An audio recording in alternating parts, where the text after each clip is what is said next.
We're joined by Gail Goodrich, a legend not only in college basketball, winning 2 championships back-to-back years with UCLA. One of those years they did not even lose a game. They also won the 1972 NBA championship with the Los Angeles Lakers. He played for 14 years in the NBA and went to the All-Star game 5 times. He's also the English language analyst now for FIBA Américas 2011 championship, this Olympic qualifier. You've had a chance to look at all the teams practice. You've had a chance to look at most of the teams now play the first day and two of this competition. Overall, without going into specifics about one team or the other, what do you find when you look at this level of basketball? Well, I like this level of basketball. I think it's very, very good. I mean, you got to look at and really got to be pleased with Argentina. I mean, they've been very, very good. They've demonstrated the fact that they are a real team. And they pass the ball, they work together, and I'm very, very much impressed. I only have seen Brazil play in practice. I think that they are very, very quick, and I'm interested to see them play a ball game, which we'll watch here pretty soon, because they are another real powerhouse in this tournament. But the overall play, I think, is good. I mean, it really is. You know, the USA for a long period of time have really dominated basketball, but that is not true anymore. The international players are very, very good. That was my next question. You called EuroLeague games in the United States. You've seen some of these players already through those European teams. You've seen other players perhaps you had not seen play before. How would you compare the quality of play between a team like, say, Brazil, Argentina, and Puerto Rico, and some of the teams you've seen play, even national teams you've played in Europe?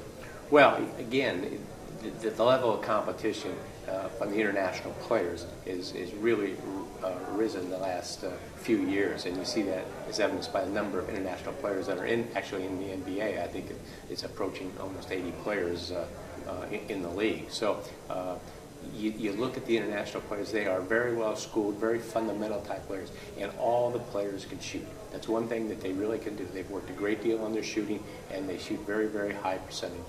This tournament, like that movie that says that it's not for old men, for young men, this tournament is not for young 19, 20-year-olds, and yet we've seen a few where they made some contributions for their teams. Well, there's always going to be great young players coming up. I mean, you look at these countries, and they have great youth programs, and they have great instruction, and they now start at an early age instructing the games. But obviously, in a tournament like this, the teams that generally do well, there's no substitute for experience, and you really see that, for instance, in the Argentine team, because and they've been very successful now for a number of years. And they look at their team, and they're almost at the end of their period of time in which they're going to make that. Their cycle. Yes, you might say the cycle. Right? Now, one last question: you've seen some American coaches now, typically not used to FIBA style play, make the transition. Specifically, John Calipari with the Dominican Republic, Eric Musselman with Venezuela.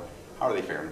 Well, they're going to fare very well because they're outstanding coaches. It's interesting enough, they've had this opportunity to coach international competition, but they've really only had the team together for maybe 4 or 5 weeks, and that's really difficult, is to come in and try to put in basically a whole new system, try to communicate to the players the type of play that they want the team to play, and that's difficult in a short period of time. The other thing is that the international play is really a lot more physical than I think than they're used to at the college level, or even at the NBA level. The international play is generally a lot tougher, and particularly inside and close to the basket. So join Gail Goodrich.